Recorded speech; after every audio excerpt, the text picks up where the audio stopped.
Assalomu alaykum azizlar. Mana hozir yo'lda ketayotib bir ajoyib qovunni ko'rib qoldim. Bu qovunlar mana hamma biladi.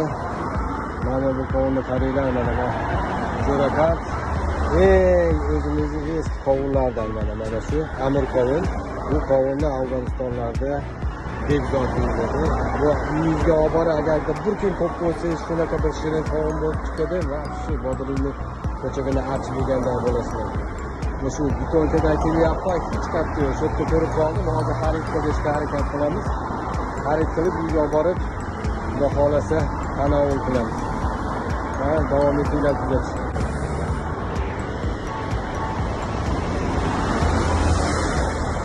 Так, уважаемые друзья, вот сезон дыни начался, арбуз, дыни, вот самый оригинальный дыни я вам покажу. Это называется Амир Кавун. В Афгане это называется бекзод. Вот так на дороге продает у нас прямо на большой дороге. Mana azizlar, bozordan sotib olgan Amir qovunimizni bir 2 kuncha uyda turdi. Mana sarg'ayib shunaqa bo'lib pishdi. Hozir juda ham yumshoq bo'lib qolgan. Afg'onistonda buni bekzod deydi, bizda Amir qovun deydi. O'zining nomi bilan juda ham mashhur. Qisqa muddat ichida tugab qoladi bizda ham. Hozirgi kunda buni tezda iste'mol qilib olish kerak. Hozir bularni kesib ko'rsataman. Juda ham mazali, hidi ham shunaqa ham bir shirin, yumshoq, suvli qovun hisoblanadi. Bismillahirrohmanirrohim.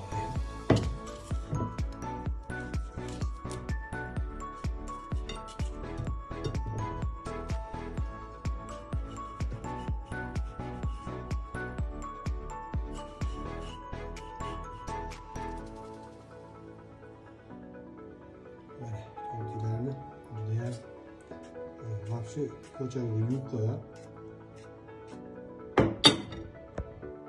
mana shunaqa yaxshi yuvib, mana bodringga o'xshab qoladi. Mana archib yesa bo'laveradi. Mana judayam yuqa, mazali, shirinli iste'mol qilinglar. Judayam ajoyib qovun, aromati zo'r, shirin, ta'mi mazali, yoqimli ishtaha.